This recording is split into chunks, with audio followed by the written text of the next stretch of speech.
오늘 말씀은 요한복음 5장 39절부터 47절입니다. 요한복음 5장 39절부터 47절입니다. 너희가 성경에서 영생을 얻는 줄 생각하고 성경을 연구하거니와 이 성경이 곧 내게 대하여 증언하는 것이니라. 그러나 너희가 영생을 얻기 위하여 내게 오기를 원하지 아니하는도다. 나는 사람에게서 영광을 취하지 아니하노라. 다만 하나님을 사랑하는 것이 너희 속에 없음을 알았노라. 나는 내 아버지의 이름으로 왔음에 너희가 영접하지 아니하나 만일 다른 사람이 자기 이름으로 오면 영접하리라. 너희가 서로 영광을 취하고 유일하신 하나님께로부터 오는 영광은 구하지 아니하니 어찌 나를 믿을 수 있느냐? 내가 너희를 아버지께 고발할까 생각하지 말라. 너희를 고발하는 이가 있으니 곧 너희가 바라는 자 모세니라. 모세를 믿었더라면 또 나를 믿었으리니 이는 그가 내게 대하여 기록하였음이라. 그러나 그의 글도 믿지 아니하거든 어찌 내 말을 믿겠느냐? 아멘. 대중적인 인기나 지지 기반이 필요한 사람들은 늘 사람들을 의식해서 민심의 동향을 주의 깊게 관찰합니다. 그들은 옳고 그름을 떠나서 대중이 자신에게 불쾌한 감정을 갖지 않도록 노력하지요. 하지만 성도로 부르심을 받은 사람들은 달라야 합니다. 즉 사람에게 초점을 맞추지 말고 오직 그리스도께 초점을 맞추어야 합니다. 사람들은 복음을 쉽게 받아들이려 하지 않는데 이것은 예수님 당시의 유대인들도 마찬가지였습니다. 요한은 예수님의 말을 빌려서 왜 유대인들이 예수님을 영접하지 않고 복음을 믿지 않는지 이유를 제시합니다. 이것은 곧 그들이 하나님의 백성으로서 자격 없음을 드러냅니다. 대부분의 성도들은 구원은 믿음으로 얻는다라는 사실을 잘 알고 있습니다. 믿음은 구원받는데 아주 필수적이죠. 그러나 정작 믿음을 지식이나 결단과 같은 의미로 착각하는 경우가 많습니다. 본문은 하나님의 말씀을 믿는다 하면서도 예수님을 불신하는 유대인들을 책망하면서 우리에게 주님을 사랑할 때 온전한 믿음에 설 수 있음을 전합니다. 69절 상반절을 보시면 유대인들은 성경을 연구하면 영생을 얻는 줄 알았습니다. 그러나 그들이 매일 암송하는 신명기 6장 4절과 5절의 쉐마에 의하면 이스라엘이 말씀을 부지런히 연구해야 되는 이유는 하나님을 사랑하기 위해서입니다. 성경 지식이 많으면 영생을 얻는 것이 아니고 하나님을 사랑하기 때문에 성경을 연구하고 그렇게 했을 때 예수님을 알게 되는 거죠. 결국은 예수님께 가야 영생을 얻고 예수님을 영접하게 되는 것입니다. 그러나 유대인들은 성경을 많이 연구하면서도 예수님께 오기를 원하지 않았습니다. 이것은 그들이 하나님을 사랑하기에 성경을 연구한 것이 아니라 성경 지식을 자랑함으로써 높은 종교적인 사회적인 지위를 얻으려 했기 때문입니다. 하나님을 사랑하지 않으면서도 직분을 얻으려고 존경받으려고 성경을 공부할 수도 있습니다. 그런 지식이 우리를 과연 살릴 수 있을까요? 경건 생활은 오직 하나님을 향한 사랑의 기틀을 두어야 하는 것입니다. 교회마다 다양한 성경 공부 모임이 많습니다. 성도들은 관심 있는 주제로 성경을 공부하기도 하고요. 더 깊은 연구를 위해서 단계별 성경 공부에 참여하기도 하죠. 그런데 성경 공부를 많이 해서 성경 지식이 많은 사람을 꼭 좋은 신앙을 가진 사람이라고 말할 수 있을까요? 오히려 그 많은 지식으로 다른 자신과 다른 사람들을 구분지으면서 교만을 드러내는 이들도 적지 않습니다. 문제는 이런 사람들이 스스로 신앙이 좋은 사람이라고 착각하는 데 있습니다. 유대의 종교 지도자들은 성경을 열심히 연구했습니다. 말씀대로 살아가려는 숭고한 열심도 갖고 있었죠. 그런데 많은 지식과 열심은 곁다리일 뿐 성경의 본질을 꿰뚫고 있지는 못했습니다. 한마디로 지식은 많았지만 미련했고 열심이 있었지만 교만했습니다. 예수님은 구약 성경 전체의 말씀이 하나의 초점, 바로 자신을 증언하기 위해 쓰였다라고 말씀하십니다. 따라서 성경을 연구하는 이유는 예수 그리스도를 받아들이고 영생을 얻기 위해서입니다. 그러나 유대교 종교 지도자들은 성경에 대해서 많이 알았지만 성경의 진짜 의미를 깨닫는 영적 지혜는 부족했습니다. 지식 없이 온전한 믿음이 있을 수는 없겠죠. 그래서 우리는 성경을 잘 살펴보고 또 배우는 일에도 열심을 내야 됩니다. 하지만 그 지식 자체가 믿음이 아니라는 사실도 잘 유념해야 할 것입니다. 성도는 예수 그리스도를 바로 알고 그분을 따르기 위해서 말씀을 배워야 하는 것입니다. 예수님이 빠진 지식은요, 교만을 일으킵니다.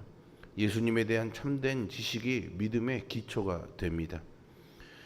오직 하나님만 의지하고 그분께만 영광을 돌리는 사역자는 자기가 유명해지는 것에는 관심이 없습니다. 하지만 어리석은 사람들은 이렇게 자기 이름을 내세우지 않고 오직 하나님의 일에만 관심을 갖는 사역자를 그다지 좋게 보지 않습니다. 이처럼 유대인들의 눈에는 성부 하나님의 이름으로 오셔서 진실하게 사역하시는 예수님이 영접할 만한 분으로 보이지 않았던 겁니다.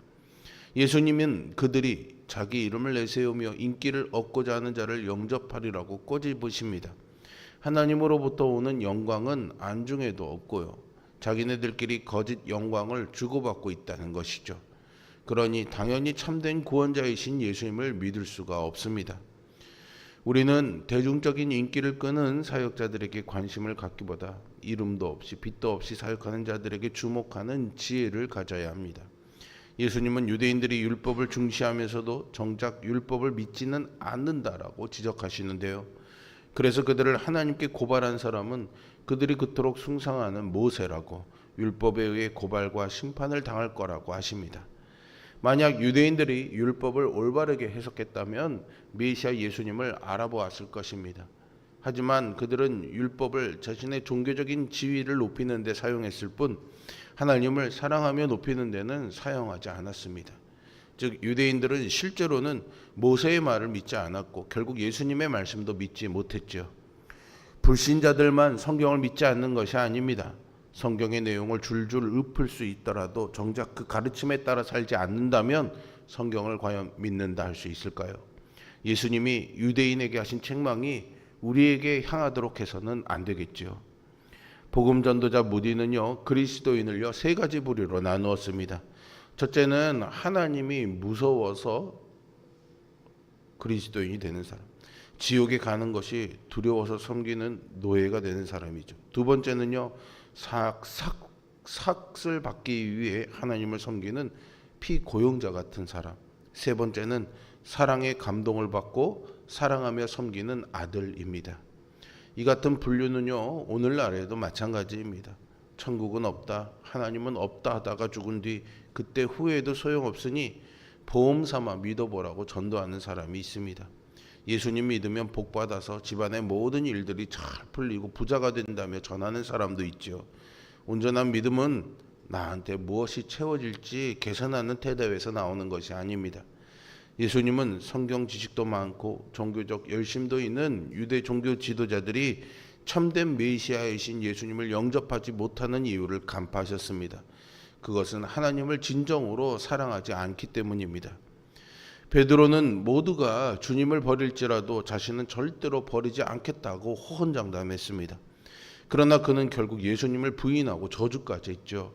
그런데 부활하신 예수님이 베드로에게 이제 네가 나를 확실하게 메시아로 믿느냐라고 묻지 않으셨습니다.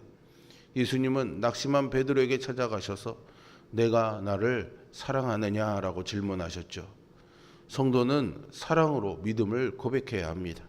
참된 믿음은 하나님의 사랑을 체험한 성도들이 삶을 통해 고백하는 사랑의 행위입니다.